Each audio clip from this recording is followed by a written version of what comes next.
ocupacional que es hipoacusia inducida por ruido dentro de las enfermedades que son ocasionadas por el trabajo. Desde que somos jóvenes, de repente algunos trabajamos más jóvenes que otros, nosotros que somos profesionales empezamos a laborar a los 23, 25 años, pero hay trabajadores que desde los 15, 17 años ya empiezan a trabajar, algunos con unas labores que son más físicas, ¿no? Labores de construcción, esquiladores, y ya están expuestos a peligros ergonómicos, físicos, químicos, y en este caso vamos a dar peligro físico muy común, que es el peligro o el ruido. Y de repente tenemos el ruido solamente presente en rubros como minería, pero también los pacientes que atendemos en consulta también están expuestos, los carpinteros que tienen máquinas al costado que están prendidos todo el tiempo, los mecánicos que también manejan motores y otros trabajos también, incluso en los hospitales que tienen lavandería en el sótano. Alguna vez tuve oportunidad para bajar al sótano, los hospitales tienen tremendas lavadoras que también ocasionan ruido. Y ese ruido, ¿no? Por exposición al ruido constante puede ocasionar una sordera, y ese ruido puede ocasionar justamente lo que van a presentar los colegas. ¿Cómo estamos?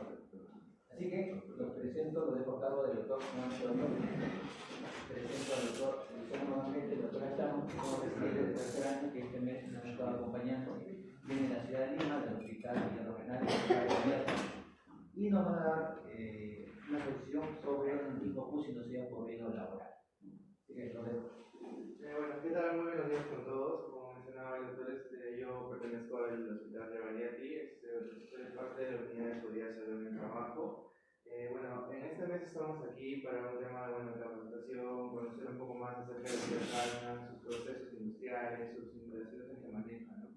Y dentro de esta rotación hemos visto el tema de ruido, ¿no? Que es algo muy importante. En las cosas que hemos revisado aquí en la ciudad de Tacna, ¿no? Hemos visto temas mineros también por parte de MinSur.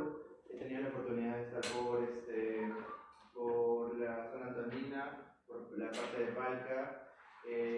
Luego hemos visto otras industrias también agroexportadoras, donde hemos visto que es frecuente el tema del ruido, ¿no? Justo como mencionaba el doctor, es muy importante este peligro físico porque es de forma silente, ¿no? Estamos expuestos también trabajadores y a su vez pues este ruido, como vamos a ver más adelante, pues representa un daño acumulativo, ¿no? A nivel de principalmente lo que es la cóclea, ¿no? El órgano del cuerpo. En estas láminas, bueno, para el día de hoy vamos a mencionar acerca de la epidemiología, la fisiopatología, cómo es que tenemos factores de riesgo a nivel también de nuestro puesto de trabajo. No solamente vamos a hablar del ambiente, sino también del propio organismo. Hemos recopilado algunas informaciones acerca de cómo la edad también es un factor que va a contribuir en este desarrollo de la patología. Vamos a detallar cómo llegamos al diagnóstico también, y así también cómo es el diagnóstico diferencial. Vamos a dar unos pequeños puntos a esclarecer un poco más cómo es el diagnóstico de esta hipoacusia ocupacional, ¿no? Cómo le damos este apellido a esta hipoacusia que bueno, nos va a referir un poco de la hipoacusia clínica, ¿no? Como la conocemos. Vamos a dar también medidas de prevención, de control, cómo vamos a poder minimizar un poco el daño que se puede producir, y vamos a dar algunas conclusiones. Bueno, en la parte de epidemiología, nosotros en la parte ocupacional vemos el tema de lo que son los DAILIs, o ABAR, que significan años de vida perdidos por discapacidad o por muerte, ¿no?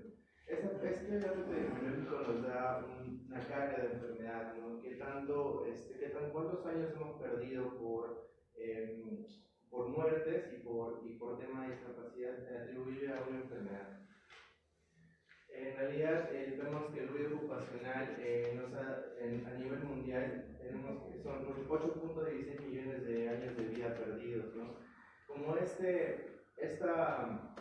hipoacusia debido al ruido no genera muertes, como mencionamos en el gráfico 0% de muertes, principalmente estos años son atribuibles a la discapacidad, a los años que una persona es diagnosticada con hipoacusia y vive con esta discapacidad, ¿no?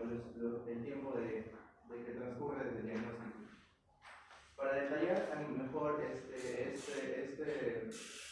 esta enfermedad se lo cataloga como otras pérdidas auditivas, ¿no? Eso es más que todo para el código CIE-10, pero se ve que esta hipoacusia pues, ha tenido un incremento del 38% a partir del año 2000. Este reporte que menciono aquí es del año 2021-22 me parece, pero ha recopilado información desde el año 2000 hasta el 2016. Y bueno, esta gráfica me pareció interesante para poder más o menos mostrar el panorama, ¿no? En el que nos encontramos a nivel mundial. Bueno, como dato también que vamos a mencionarlo mucho es que la exposición, para que tengamos exposición al ruido, pues tenemos que considerar que es aquel, digamos, nivel de ruido a partir de 85 decibeles, ¿no? Este nivel se considera un factor de riesgo de exposición ocupacional. Para tenerlas un poco en claro cómo así se va a producir el daño, para mencionarlo más adelante, tenemos que el oído se conforma de tres porciones, ¿no? Tenemos el oído externo, el oído medio y el oído interno. Netamente lo que es el oído externo pues solamente va a ser una parte de recepción del sonido. En realidad a través del pabellón auricular pues van a captar las vibraciones, las ondas sonoras que se transmiten, y esto solamente va a tener un tema de conducción nada más hacia el tema del oído medio. A partir del oído medio, este oído medio actúa como una caja de resonancia, pues va a dar o a amplificar estas vibraciones, y luego lo va a transmitir en lo que es el oído interno a través ya del movimiento de la endolinfa, del órgano de Corti, los cilios, y esto al final se transmite en una conducción o en un impulso nervioso, ¿no? Que va a ser transmitido a través del nervio coclear, y a su vez va a ser dirigido a la corteza para ser ya interpretado ya en la corteza netamente auditiva. Entonces, eso es importante mencionarlo porque principalmente la hipoacusia, como vamos a ver más adelante, inducida por ruido, el daño va a estar a nivel de lo que es el oído interno, ¿no? Específicamente en el órgano de Corti, en las células ciliadas. Entonces, aquí mencionamos que la hipoacusia inducida por ruido, pues va a ser de tipo neurosensorial. Pero no todas neurosensoriales, no todas las hipoacusias neurosensoriales van a ser hipoacusias por ruido, ¿no? Dentro del mecanismo de la fisiopatología, ¿cómo se desencadena? Pues se han tenido cuatro postulados principales para poder describir el daño a nivel justamente del oído interno. Primero es el mecanismo celular, el mecanismo anatómico, el mecanismo muscular y el mecanismo mecánico. El tema del mecanismo celular principalmente se debe a la liberación de radicales libres de oxígeno, ¿no? Que van a dañar principalmente, como les mencioné, a las células ciliadas. El daño va a ser principalmente se va a producir porque están expuestos a un estrés, como les mencionaba, el ruido, y va a tener liberación de calcio, ¿no? Esta liberación de calcio pues va a afectar a lo que es la mitocondria propiamente dicha, y va a generar posteriormente la muerte celular, ¿no? de las células ciliadas, que son las encargadas o principalmente de producir este impulso nervioso, ¿no? Es parte luego del mecanismo anatómico, es que tenemos el ingreso, como les mencionaba, no sé si podemos regresar. Como les mencionaba, el sonido ingresaba a través del oído externo, llegaba al oído medio, y tenemos a nivel de la cóclea tenemos este reborde principal, que justamente a este nivel es que ingresan las ondas sonoras y van a tener mayor impacto justamente aquí. ¿Y por qué les menciono esto? Porque a ese nivel justamente están las células ciliadas encargadas de reaccionar a una vibración específica, que son los 4 Hz. Como vamos a ver más adelante, justamente esta frecuencia es la que se va a dañar principalmente, las que nos da el característico notch. Eso es a nivel anatómico. El mecanismo vascular justamente es que la parte de la cóclea tiene ramos terminales de las arterias, principalmente cocleares, que justamente a este nivel pues van a tener un daño o van a producir o van a ser más, digamos, van a tener van a ser más sensibles al daño porque son justamente estos ramos que van a dar nutrición a estas células ciliadas, por lo que también va a tener un factor de riesgo de daño aquí. Y el tema luego, por último, de la alteración iónica, es más que todo se debe a que el ruido puede producir una ruptura de la barrera entre lo que es el endolinfo y la perilinfa a nivel del oído interno, por lo que puede tener un intercambio anómalo de potasio, justamente el principal ion para poder hacer la transmisión sináptica posterior.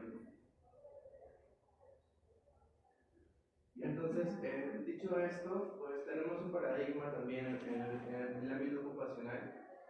Nosotros principalmente nosotros evaluamos el tema auditivo con lo que es la audiometría, pero tenemos que muchas veces los trabajadores son expuestos a ruido, pero que este nivel tan intenso posteriormente puede llegar a disminuir o el mismo cuerpo lo puede atenuar.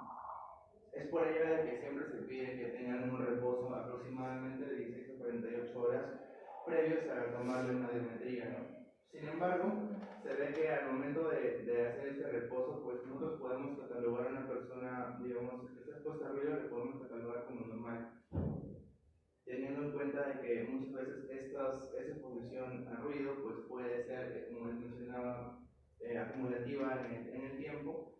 Podemos digamos, estar solamente viendo la punta del iceberg nada más al momento de realizar esta audiometría.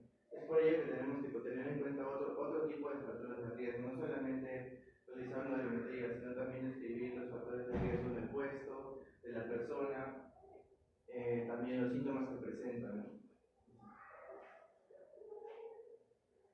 Justamente estos factores de riesgo que les menciono, pues ya se han descrito muchas veces y lo que se postula ahora es que no solamente se considera la exposición netamente a ruido, sino también la exposición a otros tipos de peligros que están presentes en el ambiente de trabajo, como la exposición a solventes y, como les mencionaba al principio, la propiedad, que va a ser principalmente un acelerador en cuanto a la presentación de esta hipoacusia.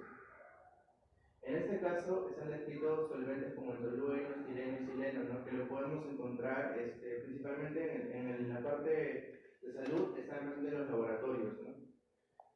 Donde se manejan muchas veces las muestras de anatomía patológica o también la parte de patología clínica, también se encuentran ahí.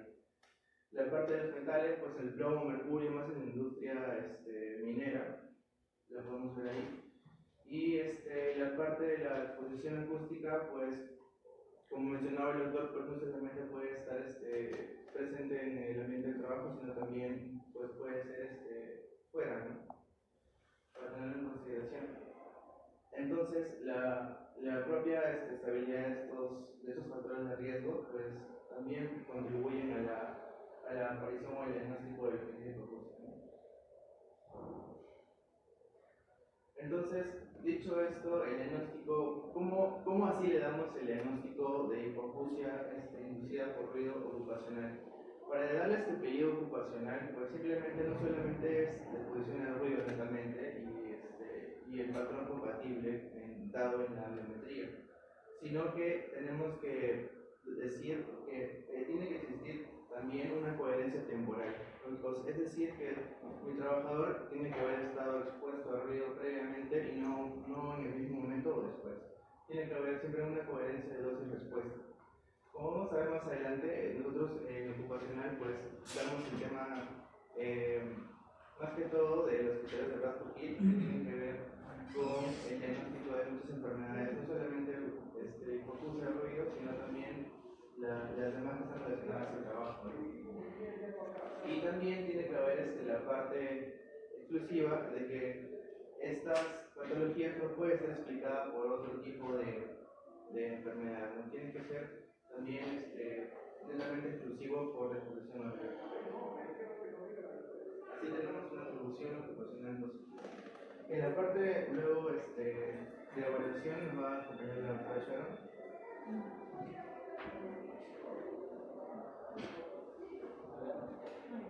Entonces, para conformidad no solamente tenemos que tener en cuenta los factores laborales del trabajador, sino que también tenemos que tener en cuenta los factores personales porque no se pueden disociar.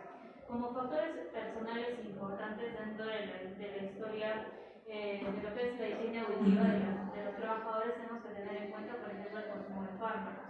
Consumo de fármacos, como ya conocemos, la gentamicina, la mitacina, entre otros, como la ciprofloxacina. Si tenemos un trabajador que tiene el antecedente de tener un tratamiento antituberculoso, tenemos que indagar cuánto ha sido el tiempo de tratamiento, porque hay fármacos que generan monotoxicidad, ¿no? Fuera de eso, también hay exposiciones ambientales que tenemos que tener en cuenta. Por ejemplo, trabajadores que han tenido en su temprana edad un historial de servicio militar y que han hecho el uso continuo de armas de fuego, que también generan lesiones auditivas. Ya dentro de lo que es la anamnesis laboral o la entrevista, ¿no?, enfocada al tema laboral, tenemos que ver la historia de exposición. No solamente nos basta con saber si está expuesto o no está expuesto, tenemos que cuantificar esa exposición. ¿Y cómo la cuantificamos? Con la exposición diaria. ¿Cuántas horas al día? Por ejemplo, si trabaja 8 horas, tenemos que determinar de esas 8 horas cuál es mi exposición efectiva, ¿no? Por ejemplo, si tenemos un trabajador en laboratorio o en la sala de esterilización que trabaja con equipos que producen ruido, pero solamente encienden este equipo durante 1 hora o 2 horas, ¿no? Entonces mi exposición efectiva se reduce de sus 8 horas de trabajo a estas 2 horas, ¿no? Entonces tenemos que caracterizarla de esta manera. Luego tenemos cuántos años, si el trabajador ha ingresado recién el año pasado o si ya lleva 20 años trabajando en una sala de esterilización manipulando este tipo de equipos. También tenemos el uso real de EPP. Muchas veces nos dicen que sí, utilizan EPP, se le brinda EPP, pero hay que hacer más preguntas. ¿Qué clase de EPP? Pueden ser tapones auditivos, pueden ser los de zonas orejeras o pueden ser otros equipos. ¿Qué clase de EPP? Y si es que realmente lo usan, ¿no? Una cosa es que yo le entregue y otra cosa es que el trabajador esté sensibilizado y diga, sí, estoy expuesto a ruido y efectivamente lo estoy usando durante mis actividades. Y esto es importante porque hacemos una breve inspección y ¿qué observamos? Que usan la máquina, pero el equipo o está mal colocado o no lo utiliza. Lo mismo sucede con el tema de respiradores, lo mismo sucede con el tema también de la protección ocular. Entonces no solamente basta con decir si tiene o no le dan lo que son los equipos de protección auditiva, sino que qué tipos son, si es que lo usan o no y cómo lo están usando. ¿Okay? Y también, como le había mencionado, la exposición a ototóxicos no solamente en el tema personal, sino también en el tema laboral. Cuando estamos en una sala de esterilización, utilizamos no solamente estamos expuestos al ruido de las maquinarias, sino que también se utilizan solventes. Entonces hay que valorar también estas otras exposiciones que tienen afectación a nivel auditivo. Luego tenemos los síntomas asociados. Si tenemos un trabajador que nos refiere ya que presenta tinnitus, acúfenos o taquia, hay que encender las alarmas y ver cuáles son las causas. Que pueden ser laborales, pero que también puede estar afectando por el tema laboral. Muy bien. Luego tenemos la otoscopía obligatoria. Siempre este va a ser un paso crítico y paso importante. ¿Por qué? Porque primero tenemos que determinar cómo está externamente nuestro oído. Si tenemos un trabajador que tiene otalgia, pero hacemos el examen auditivo y encontramos que tiene ahí un eritema a nivel del canal auditivo externo, que tiene alguna secreción purulenta, entonces la evaluación puede estar sesgada. ¿Okay? Siempre hay que identificar eso. Además hay que ver el tímpano. Si tiene una perforación timpánica de cranioscopía, entonces evidentemente el audiograma posterior va a salir alterado, ¿no? Bueno, también debemos descartar tapones de cerumen que pueden también afectar en el audiograma, pero la variación no es mayor de 15-20 decibeles, como lo voy a enseñar más adelante. Luego, como les había mencionado ya, evaluar lo que es el tímpano, sus características, descartar si es que hay una infección o ha habido algún trauma auditivo. Y otras pruebas adicionales que pueden ser dentro del examen físico, como tenemos las pruebas de Weber. ¿No? Siguiente. Muy bien. Dentro del audiograma,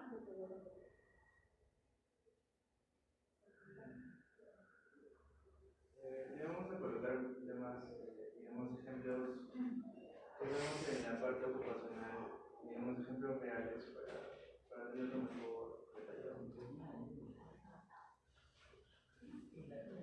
Entonces, les voy a mostrar mi audiograma para que tengan el concepto general. Siguiente.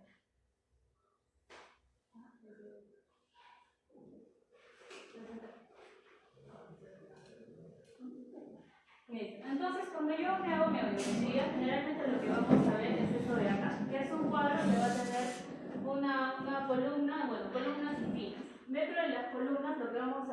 parte de arriba son, en esa parte, aquí en la parte de arriba, las frecuencias a las cuales yo voy a emitir sonidos, y en la parte de acá, de la mano, ahí vamos a poder ver cuál es mi umbral auditivo. Es decir, mi umbral normal dentro del ámbito clínico es de 20 decibeles. Dentro del ámbito ocupacional se espera que sea hasta 25 decibeles. Es decir, eso hay que diferenciar, ¿no? Entonces, es decir, si yo emito sonidos a 500 Hz de frecuencia y el trabajador escucha, por ejemplo, ahí a 5 decibeles, que es el X, quiere decir que está a menos de 20 decibeles, es un audiograma normal para esa frecuencia. Y así hago la evaluación. Entonces, ¿cómo yo represento dentro del audiograma? Mi oído derecho siempre va a estar en rojo, ¿ok? Y mi oído izquierdo siempre va a estar en azul. Ahora, el oído derecho, mi vía aérea se representa con círculos y en el oído izquierdo con aspas. Y luego podemos hacer la evaluación de la vía ósea. Dentro de la vía ósea, la representación gráfica son los corchetes y los colores se mantienen. Para el oído derecho el rojo y el oído izquierdo el azul. Siguiente. Muy bien. Estos son otros signos que se pueden encontrar dentro de lo que son los audiogramas, como por ejemplo cuando hay enmascaramiento varían los símbolos, ¿no? Y pasamos de círculos a aspas, a lo que son triángulos y rectángulos, y luego corchetes. En el anterior eran como pequeños triángulos, triángulos, ¿no? Un flex, ajá. Y también podemos tener otros signos que representan el umbral de molencia, o cuando no hay umbral, o sea, es decir, el trabajador, por más que le aumento los decibeles o el ruido, ya no escucha nada, entonces hacemos una flecha hacia abajo. Siguiente. Muy bien. Entonces, como les había indicado, dentro de la interpretación clínica, un umbral normal es hasta 20 decibeles, pero dentro de la interpretación ocupacional se da hasta 25 decibeles para nuestro umbral normal. Entonces, siempre y cuando esté... Solamente para recordar, ¿no? Lo que dice la doctora, de 0, 10, 20, 30, 40 hasta 120 es decibeles, que es la intensidad de ruido o volumen. Exacto, ¿no? volumen. Hasta 25 es lo esperable, lo normal, ¿no? Desde 0 hasta 25. Si es que lo aumentamos 30, 40 porque requiere más volumen para que el paciente escuche, ¿no? Y lo que está de 125, 250 hasta 8000 es el tono. 125 la frecuencia de ruidos de tono más grave, 125 Hz, hasta 4000, 6000, 8000 Hz, tonos más agudos. Nos evaluamos en la audiometría, variamos la intensidad o el volumen, variamos también el tono de ruido. Un tono gráfico de las frecuencias conversacionales únicamente. Sí, entre 500 y 2000. Sí, las conversacionales están 500 y 2000, algunas clasificaciones lo ponen hasta 3000, pero generalmente es 500 a 2000. ¿No? Y como lo había dicho, los primeros son los tonos graves y luego están los tonos agudos. Y por eso es importante, porque en lo que es hipoacusia inducida por ruido laboral, las que se van a ver afectadas, como ya le había explicado en la primera parte, son las frecuencias agudas, especialmente la de 4000 Hz. Entonces, es básicamente así. Vemos aquí el tema de la intensidad del volumen, intensidad de ruido o del volumen, y aquí vemos lo que son el tipo de frecuencia que pueden ser graves o las agudas que son las más lejanas. ¿Por qué se produce el enmascaramiento? ¿Cómo?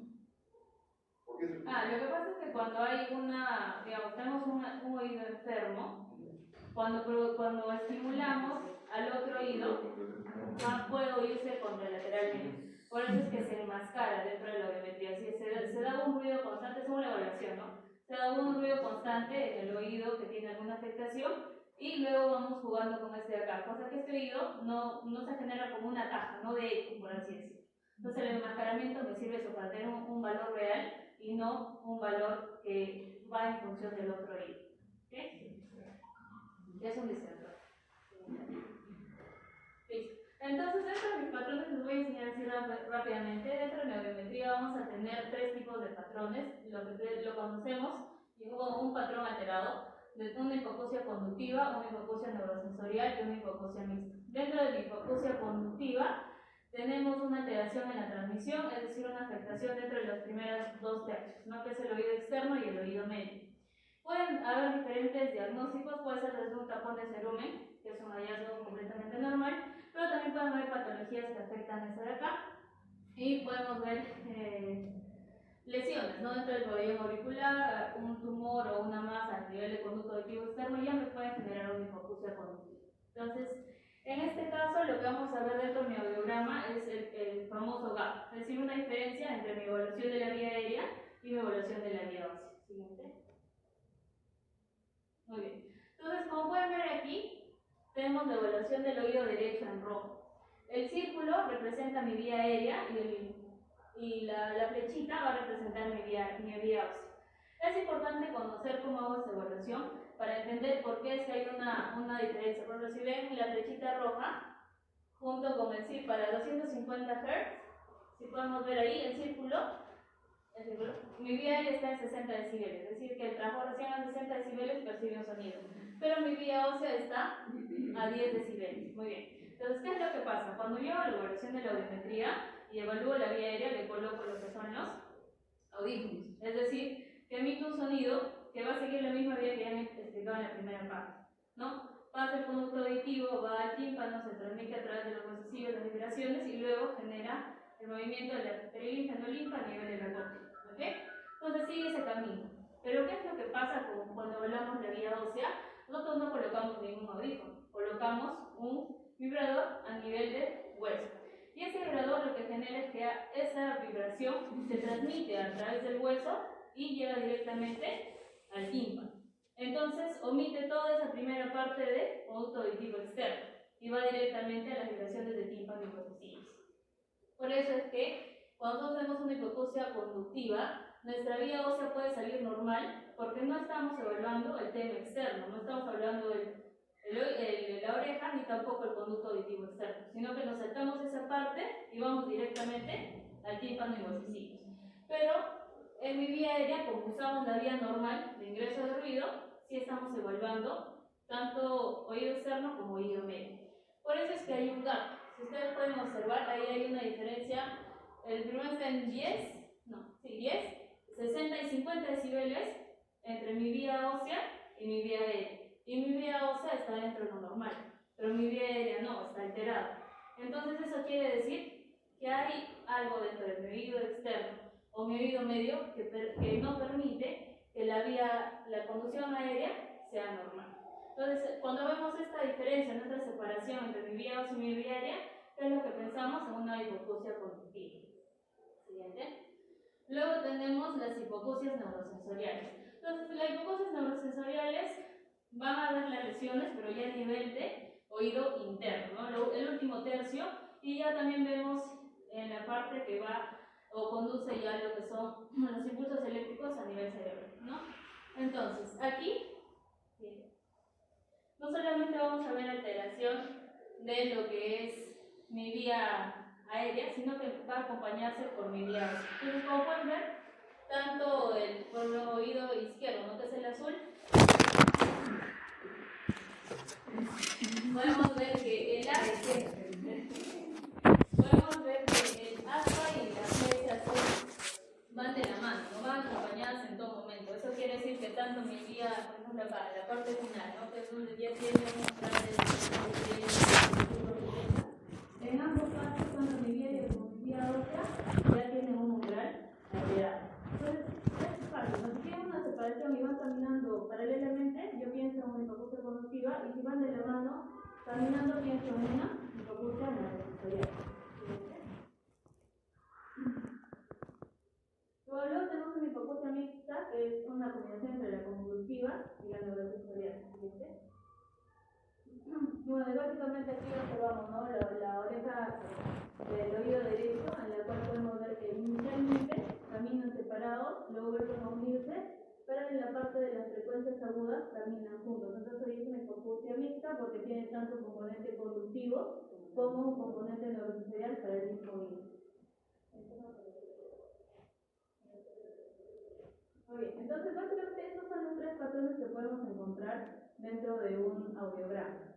¿Okay? Muy bien, entonces para hablar nosotros netamente de lo que es hipoacusia inducida por ruido laboral, vamos a hablarlo luego de haber hecho la entrevista, ¿no? Los factores personales como los factores laborales, haber hecho la otoscopía, que sí o sí tiene que ir, como diría de cajón, sí o sí no puede sacar una otoscopía dentro de una evaluación para el tema de hipoacusia inducida por ruido laboral.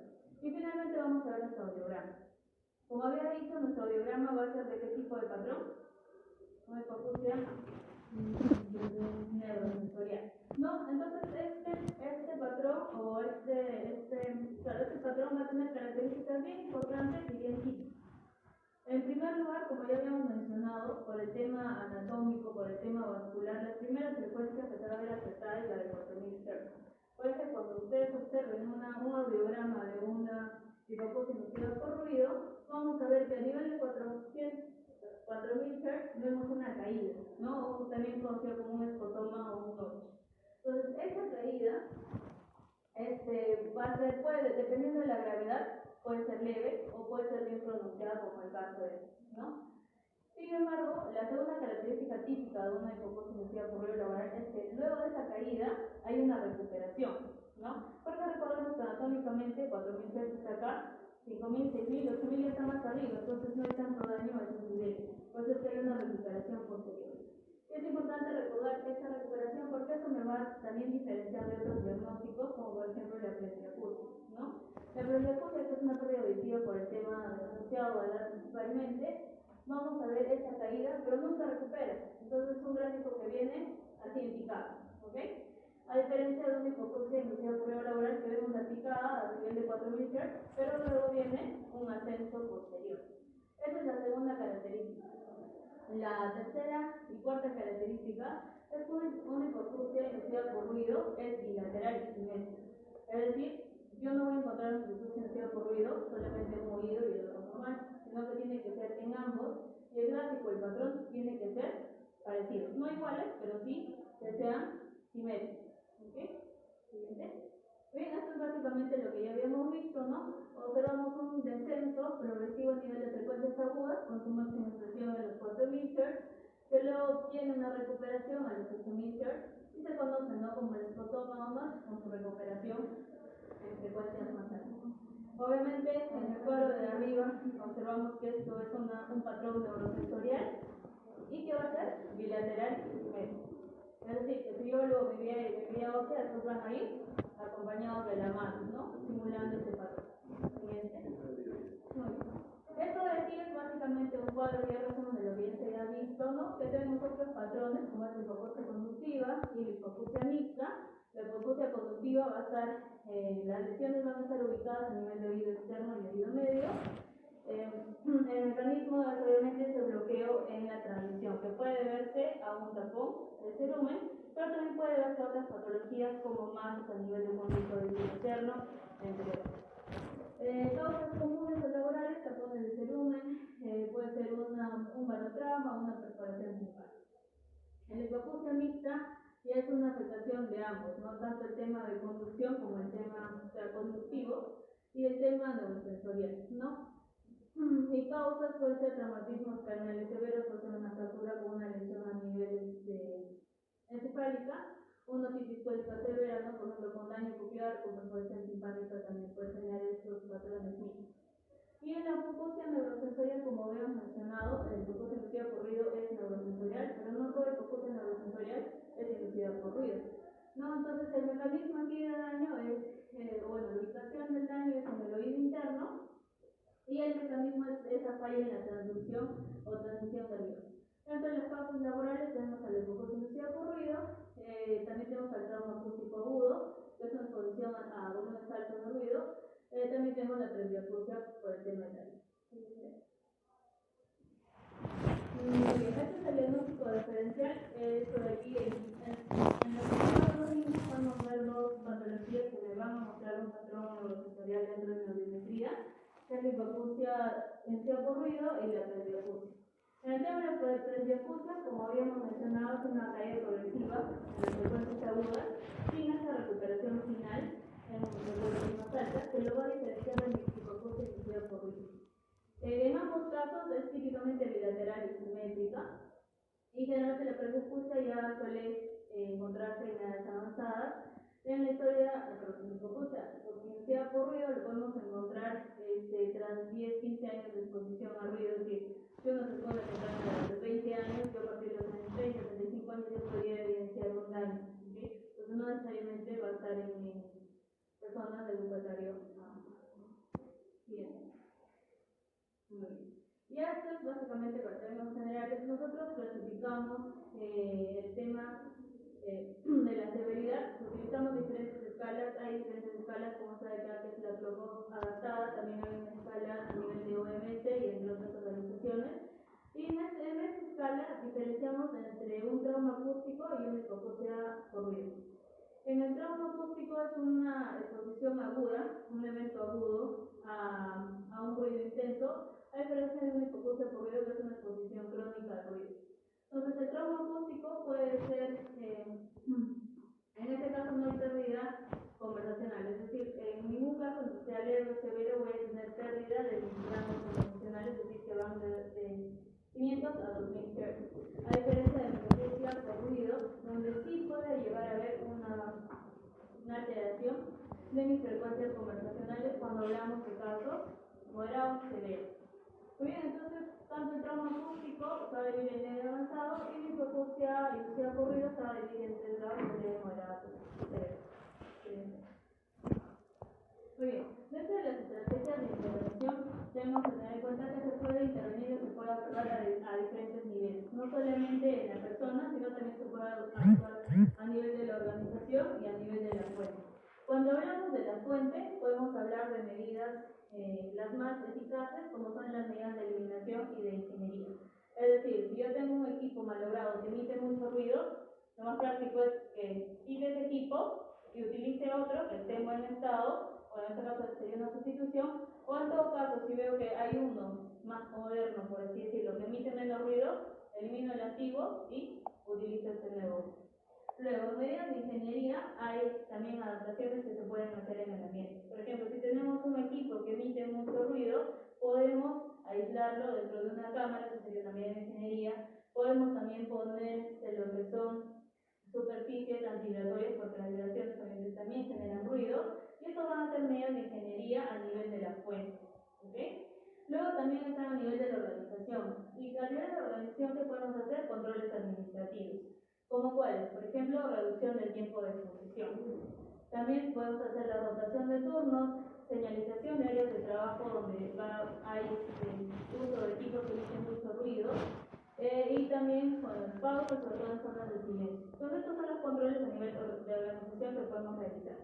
Y por último, a nivel de la persona, lo que podemos hacer también es la sensibilización, capacitación y lo que es la entrega de equipos de protección personal. Hay que tener en cuenta que tenemos que primero entender qué tipo de ruido es, a qué intensidad llega el ruido para nosotros poder entregar los equipos de protección, porque van desde tapones a orejeras, ¿no? Que van a tener diferentes niveles de reducción de ruido, que también es un factor que se evalúa durante la entrega de EPP, y que van a estar condicionados mucho a la característica del ruido, ¿no? Entonces aquí lo que busca el EPP es básicamente eso, ¿no? Dar la última protección a mi trabajador. Sin embargo, hay que tener en cuenta que es de las medidas menos eficaces. No siempre priorizamos la eliminación, implementar los controles de ingeniería. En segundo lugar vendría lo que es controles administrativos para el tema ruido, y por último mi entrega o supervisión, también capacitación en el modo de uso de los equipos de protección personal. Y ya básicamente como puntos claves en el tema preventivo, de conocimiento, ¿no? Que las células ciliadas externas son las que se van a ver afectadas dentro de esta patología. El daño, una vez instaurado, es irreversible, ¿okay? Obviamente, si mientras más tiempo estoy expuesto, mientras más altas son las dosis a las que estoy expuesto, el daño va a ser, en teoría, va a ser mucho mayor, ¿okay? Entonces, siempre es ideal no solamente prevenir a través de estas medidas de protección, pero también sensibilizar, porque los trabajadores pueden tener LVP, pueden tener un buen equipo que emite poco ruido, pero si no están sensibilizados a cuáles son los efectos del ruido dentro de nuestra salud, entonces puede que ellos mismos opten por no tomar ninguna medida o no aplicarlas, no usar el LVP, entre otros. ¿Okay? Entonces, dentro de lo que es el audiograma, puntos claves, recordemos 4 características básicas, que es bilateral, es simétrico, que observamos una caída, un escotoma a nivel de una frecuencia aguda, especialmente en los 4000 Hz, y que luego hay una recuperación final, ¿no? Entonces, como alas de gaviota, ¿no? El típico dibujo de un audiograma. Luego, también hay que tener en cuenta que puede haber una sinergia con otros factores, no solamente factores laborales, duelo chileno en laboratorios, como ya lo había mencionado, sino que también hay factores personales, ¿no? Exposiciones personales como el uso de armas de fuego, el historial de haber realizado algún servicio militar, el antecedente patológico de consumo crónico de fármacos ototóxicos, como el caso de los tuberculosos, entre otros. Y lo que es una evaluación integral, ¿no? No solamente basta con la historia laboral, sino que también hay que complementarlo con la evaluación física y los exámenes como son la audiograma. Y la otoscopía de base que sí o sí se tiene que realizar en los trabajos. Entonces, eso sería todo. Muchas gracias por haber estado aquí. Gracias. Para comentar, poco a poco nuestra carrera está haciendo conocidas cosas más importantes. Incluso la red misma, a raíz de unas acciones que han ocurrido recientemente como la acción médica sodomista, ¿no? Hace un par de meses. Por eso, la próxima semana se implementar una evaluación rápida de todos los conductores de la red. No tengo bien claro porque no me han comentado, pero se va a hacer una evaluación a todos los choferes de zona rural y zona alta, todos los choferes en la red. La medicina ocupacional es rama de la salud pública, ¿no? Su función es netamente gestión de la prevención. Busca prevenir accidentes de trabajo y enfermedades ocupacionales. Y características de una enfermedad ocupacional o profesional es que cuando se diagnostica, lamentablemente muchas son irreversibles. En el caso de hipofusia por ruido, en el caso de hernia discal por filtraciones del cuerpo entero, en el caso de silicosis de neumoniosis. Entonces, ¿qué es lo que busca? Básicamente el diagnóstico precoz. Entonces, tenemos varios tiempos para diagnosticar, ¿no? Uno, cuando después de muchos años de exposición a los peligros de riesgo, llevan la consulta del doctor. Me han dicho que en la casa que no escucho bien, yo recién me he dado cuenta la semana pasada cuando mi hijita me dijo que le subía mucho volumen al televisor. Y recién me he dado cuenta que sí, creo que hace tiempo no escucho bien. Ya han pasado 30 años, 40 años, expuesto a ruido y nadie le había dicho. O de repente, si es que tiene suerte, trabaja en una empresa formal, finalmente exámenes médicos y como parte del protocolo le han hecho audiometría. Y digo de repente, porque a veces sí le hacen exámenes médicos y todavía en Tacna somos medio responsables de las empresas, cumplen con hacer exámenes médicos y ahí nomás, porque lo tienen guardado por si que vienes una línea. Y no tienes médico ocupacional y no le entregan los resultados al trabajador, que es lo que debería hacer la segunda parte, ¿no? Le hacen exámenes médicos, el trabajador hace el trabajo y nunca le entregan. Entonces falta eso, ¿no? O si no, el médico nos está interpretando la audiometría. En la audiometría es operador dependiente. Generalmente, ¿quién lo hace? Una técnica o una enfermera en la clínica ocupacional. Y la enfermera, si se lo hace apurado, o lo hace con un equipo que no está calibrado, con una cabina que no es insonora, se va a hacer mal la medición, se hace mal los gráficos. Viene el médico, interpreta de acuerdo a los gráficos y puede interpretar mal. O sea, sale un mal diagnóstico. Entonces, hay varios tiempos. Uno, cuando el trabajador va a la consulta y dice el zorrito. Otro tiempo, cuando es algo alterado en una audiometría, que por suerte lo han hecho en el médico. O si no, otro tiempo que es ideal, que es lo más precoz, es antes de que el trabajador, si sé que están construyendo una obra y el trabajador, antes de que ponga un pie en su primer día de trabajo, ¿no? Anteriormente han hecho un monitoreo de ruido. Yo sé que están golpeando piedra, están golpeando fierro, y como parte del protocolo del plan anual de prevención, voy con un equipo que es el cronómetro que mide ruido, y voy y veo que, oye, supera los 85 decibeles, hay ruido, y veo en teoría que ese ruido produce daño al trabajador, entonces yo implemento un plan, un proyecto, un programa de prevención para los trabajadores frente al ruido. Hay varios momentos de prevención. Que tenga producto, antes de que el trabajador ponga un pie, hacemos todo un programa. ¿Con qué empieza? Planificación, capacitación, poner letreros, protégete, huye, no ingreses acá, o empiezo a cambiar máquinas, motores, le compro su EPP, pongo un supervisor para que supervise, que utilice de manera adecuada su EPP, le hago su programa de seguimiento, control audiométrico cada 6 meses, le compro seguro complementado al trabajo de lejos, todo un programa de capacitación. No, porque si bien dijeron, sí, el límite es 85 decibeles por 8 horas de exposición continua, pero eso puede cambiar, porque el ruido se mide en 85 decibeles, pero es una fórmula complicada que es logarítmica, que si yo te duplico la intensidad, no es que 85, el doble son 170 decibeles, no, cada 3 decibeles se duplica la intensidad. Entonces, si yo subido de 85 a 82 decibeles, tengo que reducir el tiempo, ya no son 8 horas, me bajo a 4 horas. Entonces, si yo le duplico el volumen, ya 88, al mucho tiene que estar 4 horas. Entonces, en medicina ocupacional trabajamos, si es el límite 85 decibeles, yo tengo que bajar la mitad de la dosis. Y la mitad de la dosis es de bajo a 82 decibeles y le mantengo 8 horas, o si no, le mantengo a lo mucho 85 decibeles, pero trabajando 4 horas. Entonces se va jugando ahí con los tiempos, con la dosis de exposición. Y ahí lo voy protegiendo. Bueno, fuera que a lo mucho lleguen a 85 decibeles, ¿no? Los doctores me han estado apoyando haciendo monitoreos en la universidad, ¿no? Solamente en la universidad hay laboratorios, y no, no hay problema en decirlo, porque tienen todo su puesto, tienen tecnología, una máquina tecnológica excelente, ¿ya? Pero no han adoptado medidas de control en el laboratorio. Creo que estructura concreto, un laboratorio de concreto, y llega a picos de 105 decibeles. O sea, cuando nosotros conversamos ahí, estamos hablando a 65 decibeles más o menos, ¿no? 60 decibeles de volumen, ¿ya? Vamos con un carro, el carro está creo en 70 decibeles, 72 decibeles. Un avión está en 100, 110 decibeles. Ya por 110 decibeles te causa molestia, dolor. Con 120 dice que hasta te puedes desmayar, ¿no? Tanto ruido te causa, te desmayas por el ruido. Y esa máquina está en 105 decibeles. Hemos sido una planta, no es algo industrial. ¿Cuánto llegaba? 90 y tanto, no llegaba tanto.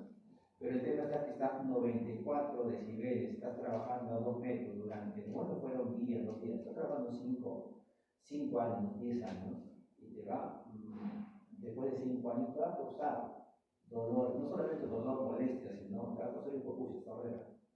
Es cierto, tú dijo el doctor Luciano, no te va a causar la muerte, no, pero va a alterar tu calidad de vida. Después de 5 o 10 años de exposición a ruido muy intenso, te va a causar hipoacusia. Ya no vas a poder relacionarte con tu esposa, con tus hijos, vas a querer hablar, te van a decir, y papá, pásame el café, pásame el azúcar, tú no vas a poder escuchar, y poco a poco tu familia te va a aislar, y eso trae consecuencias. Entonces, es lo que busca la medicina ocupacional, diagnosticar lo más precoz posible para procurar proteger al trabajador, porque como bien dijeron, estas son enfermedades irreversibles, hay que diagnosticar lo más pronto posible. Y si es una empresa responsable y tiene seguro complementario de trabajo de riesgo, y si es que altera lo suficiente y se calcula un menoscabo, se puede plantear una indemnización de acuerdo al seguro complementario de trabajo de riesgo.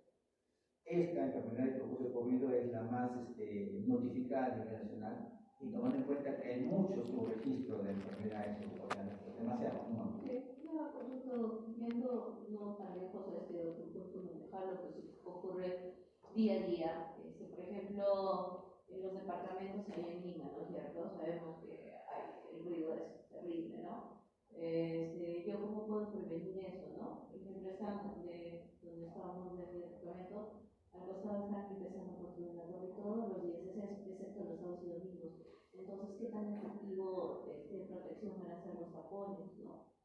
Para poder por lo menos prevenir, ¿no? Y al igual tomando en cuenta también con respecto a los audífonos, ¿no? Que utilizan la mayoría, ¿no? Sobre todo los jóvenes. Ahí, justo para hacer la audiometría mencionaba, tiene que haber un reposo ideal de 12 a 16 horas, ¿no? Que no tiene que usar audífonos, no haber viajado. Una restricción es no haber ido a discotecas. No va a la discoteca, a los conciertos, se puede hacer un parlante y ese ruido es ensordecedor. Sale del concierto y queda fuerte, muy intenso. Hay chicos que van frecuentemente a discotecas, ¿no? Y cuando pasan a audiometría después de 24 horas, hay alteraciones. Sí, los DJs, las imágenes de discotecas, ¿no? Y ha sido militares, nunca se debe militar. ¿Por qué tienen alteraciones? Son jóvenes. Incluso conductores también, ¿no? Algunos un daño más que otros, porque están en el lado de conducción, acá está hacia la calle, ¿no? El motor, en el lado hacia la cabina, y tienen daño también. Y en el tema ambiental, tiene sus propias normativas, no deberían construir anoche, ruido solamente hasta las 8 de la noche, me parece. Pero hay muchas normativas que no se cumplen, lamentablemente. Y los tapones, la compra de tapones, Protegen, es accesible. claro, protegen, ¿Cuánto? claro, pero ¿cuántos decibeles protegen? ¿Cuántos decibeles 3 protegen? decibeles. En realidad depende del fabricante y también el tipo de tapón. Para hablar de PPS de tapones auditivos hay múltiples marcas y múltiples modelos y cada uno tiene un índice de reducción de ruido que es el NRR y este índice pues justamente es el que disminuye lo que me va a proteger, ¿no? Y cada uno tiene una indicación particular. Pero más o menos están entre 8 y 10 decibeles aproximadamente, pero va a depender mucho, como mencionaba la otra Sharon, de cómo yo me coloco también, la técnica de colocación, el momento cómo lo uso, cómo también lo tengo, lo mantengo en el tiempo, varía mucho. Por eso es que lo ideal siempre va a ser la eliminación a nivel de la fuente. O sea, controlar la fuente de sonido es lo que mejor me va a proteger a mí como trabajador de generar esta hipoacusia, ¿no? Más que el FP. Como mencionamos, el FP está al último en esta pirámide. Y nunca hacer caso a lo que dice la marca, porque la marca dice, no te protege 8 o 10 decibeles en condiciones ideales, ¿no? Al final hay fórmulas que nos permiten calcular en la práctica del campo. Pero bien lo que dice, no solamente es lo que te dice, lo que te protege, no, que lo uses de manera correcta. Porque le compran el mejor orejera 3M que te cuesta 10.000 soles, y el trabajador es incómodo, suda, y te pone uno y el otro te lo pone a un costado y pone su vecino. Sí, ¿Y qué hay de la combinación de ambos, de tapón y las orejeras? Y como ustedes mencionado, lo que nosotros utilizamos, porque cada empaque va a ver que ese nivel de reducción de ruido controla 10 decibeles, luego tenemos por la orejera 10 decibeles y en tapón 5 decibeles. Lo que se hace nosotros es el cálculo del índice ajustado, ¿no? Porque los valores que te dan son los de laboratorio, un ambiente ideal. Pero en la realidad se le hace una corrección, se le corrige con un factor y en base a eso se determina obviamente que va a ser un número menor a lo que es en el ambiente ideal. Obviamente si uso doble protección me genera un índice mayor de protección, pero no quiere decir que es como en el laboratorio, y tampoco es que se sumen. Si mi orejera un laboratorio me ofrece 10 de protección y mi tapón 5, entonces si lo usáramos tenga 15 de protección, no. Se hace un ajuste que es un valor promedio, por así decirlo, pero no es la suma de ambos, ¿no? Sí se puede utilizar sobre todo para ruidos muy intensos, en ambientes que tienen esa exposición sí se recomienda doble protección auditiva, pero como mencionan, primero tenemos que caracterizar el ruido, ¿no? Qué intensidad es, también obviamente la fuente, y en base a eso yo voy a ir eligiendo qué tipo de protección necesito, si es un tampón, si es una orejera o si es combinado. Y obviamente se hace el cálculo, por ejemplo, si tengo una exposición de 105 o 100 decibeles durante el día, yo esperaría o buscaría dentro del mercado un tipo de protección auditiva que reduzca al menos 10 a 15 decibeles, ¿no? Y eso ya es un cálculo matemático con lo que se van jugando para ver el tema de la adquisición de ETTs. Y si es una pregunta, probablemente no fuera, pero sí tiene que ver también con la parte ocupacional, pero ya con la parte médica. ¿Qué se sabe o qué a últimos? Ustedes saben que la medicina avanza y cada vez hay más estudios. ¿Qué hay con la parte ultrasónica? O sea, la parte que tal vez no es auditiva, pero sí causa vibraciones, ¿no? Hablo específicamente de 3 hasta 15 MHz, por ejemplo. ¿Por qué? Porque esa es la frecuencia que usan los radiólogos, los ecografistas. ¿Qué afectación hay? No hay afectación, eso no cuenta. ¿Hay alguna afectación sobre ondas ultrasónicas? No hay reporte, no se estudia. Y no solamente eso, sino que o el resonador. Pero el tema es, ¿por qué? Uno, por el operador, ¿no? Y dos, también por la parte fetal, ¿no? Porque como es un bebé que se estaba formando, siempre ha habido una discusión o ha habido intenciones de saber y conocer si de que hay afectación o no sobre el nervio auditivo en ondas ultrasónicas. Lo último que yo sabía hace años era que aparentemente no es absoluto. No lo sé si han avanzado algo más, si saben algo más. Y lo veo yo desde el punto de vista del operador, porque el médico también es un trabajador. Y obviamente está operando un equipo ultrasónico a veces 6 o 8 horas y todos los días. ¿Hay alguna afectación en este aspecto? No. No se sabe, ¿no? No hay un estudio tampoco todavía muy al respecto, ¿no? Sería interesante.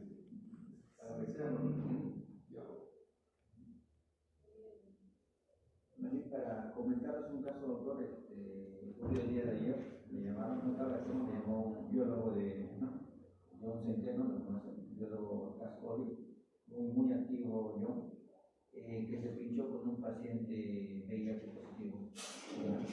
Sí, es TBC, está con TBC, y encima de Sí, obviamente preocupante. Creo que es la segunda vez que estamos conociendo que se pinchan, del no otro personal, VIH, no solamente para recordar ese procedimiento, es una lucha. Sí, es cierto.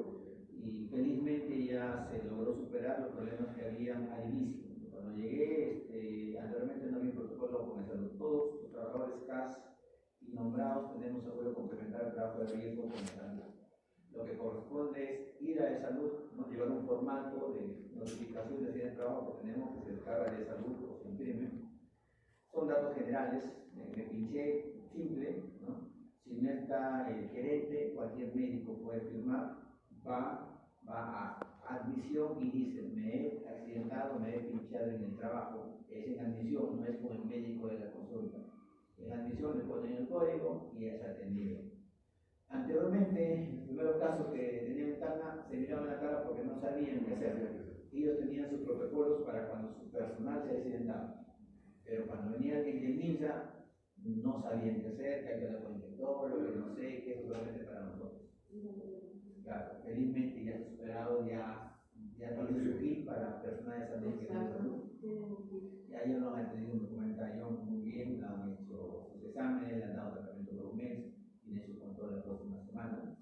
Igual hay que hacer el seguimiento, igual es lamentable el accidente, pero al menos ya el procedimiento ya se ha liberado. Igual voy a hacer una noche para compartirlo con todos. Igual hay que tener cuidado, voy a conversar con John, pero eso, ¿no? Recordar todos tenemos que tener cuidado cuando hacemos procedimientos. Y lo otro, ante cualquier accidente, no solamente es importante, caída, agresión, todo, hay una ficha que se descarga, lo imprimir o la emergencia, y si no, se descarga rápido de salud, notificación, paciente trabajo, sale la primera hora. Cualquier cosa se llena, es básico, ¿no? No está gerente, cualquier médico firma, se llega, lo atiende. Eso para tomarlo a Con respecto al ¿cómo se llama? Tanque de agua donde está el consultorio de la señora Maura, eso también se solucionó porque eso era ruido. Está expuesta a ella. Lo que pasa es que ese motor está dentro de una habitación, o sea, no, y es una habitación cerrada, que tiene una puerta que a veces la dejan abierta, es otra cosa, pero debería cerrarse esa puerta, y el ruido del motor que provoca con la puerta cerrada ya no es. Ya no están. El problema es que dejan la puerta abierta, ellos trabajan con la puerta abierta, obviamente la intensidad del Con seguridad ciudadana que viene.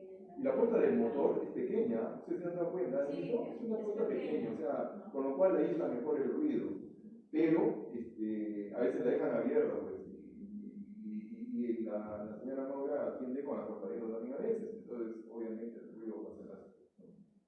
Sí. Ahora, les comento lo que decía, ¿qué pasa?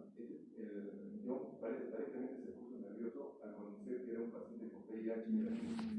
Eso fue lo que indujo al error. O sea, se puso nervioso. Por eso es que a veces parte de eso es que a veces cuando estos casos no son casos no es habitual. En nosotros no es habitual, probablemente en Lima, en algunos hospitales sea habitual, pero a nosotros no es habitual. Entonces, como no es habitual, quien debería de tomar la muestra es el personal con mayor experiencia, ¿no es cierto? Y con mayor destreza. Entonces, a veces no lo podemos asignar al más joven o al más esto, ¿por qué? Porque probablemente uno tiene miedo, ustedes saben, el que tiene más tiempo y eso lo hace habitualmente, pues ya lo toma más tranquilo. Pero aparentemente se puso nervioso y eso le indujo a cometer errores de pinchadas. Y el problema es que se pincha después de haber extraído la muestra, o sea, ya había sangre. O sea, sí, de todas, ya que ya, entonces, ya eso también voy a contar con el laboratorio y que orientarme un poco, porque no se trata de que es tu trabajo, tú tienes que hacerlo y ya está, no, tenemos que ser solidarios y apoyarnos. Si sabemos que tenemos una muestra de un paciente de este tipo, bueno, la persona más entrenada en ese momento es la que tiene que venir y tomarle. Lo otro irá adquiriendo poco a poco la tranquilidad, la destreza, ¿no? Y probablemente ya lo haga, pero y si yo me siento que no estoy en ese momento capaz de poder tomar la muestra de oro, pues ¿sabes qué? Mejor tomar eso,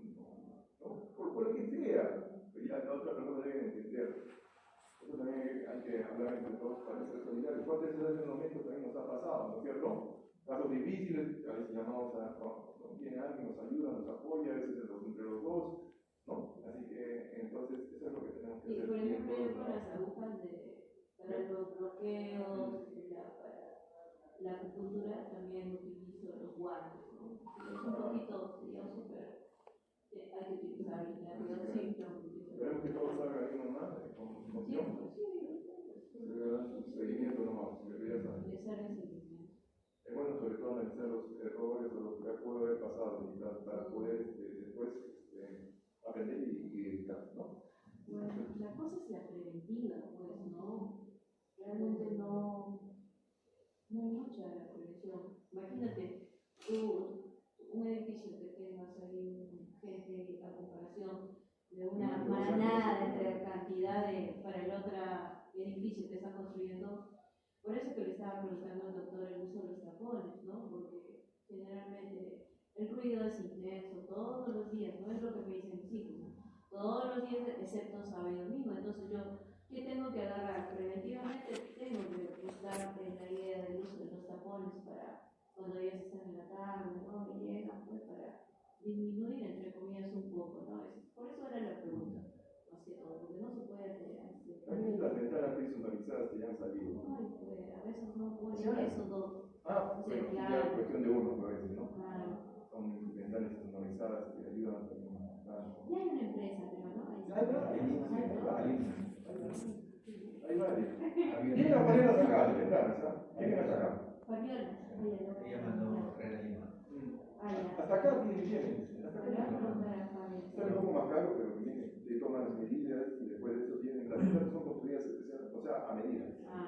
Con vidrio. Mandó comprar la medida y acá tienen un instalador. Tiene un el otro entonces. En Arequipa también hay. Ya hay instaladores y las empresas. Yo preguntaba y no sabía, pero ya que muy bien, muy bien. Muchas gracias. Gracias, doctor. Tomás, no necesitamos bailarina. Ya tienes bailarina. Ya tiene Mientras tú escuchabas, ya conseguimos bailarina. Única ya. Sí, te la puedes decir. Sí, la misma que sí, voy a traer el adobo. Y te vamos a poner lo de la cancha, yo ya terminaba lo de la cancha. No tengo tiempo de otra vez. Es complicado, así me he dicho, no tengo tiempo. Cero. Efraín me dice, no tengo tiempo, doctora. Ya. Pero solamente son 4 preguntitas, le digo, no, dale. Señor Rey, Sí. las horas. Le he dicho, no. Ay, doctora, no puedo, tengo mucho trabajo. ¿Se fue de bien? Sí, salió, pero no sé si yo No sé, yo me envío un WhatsApp. Uno hizo torta, digo. No, pero es que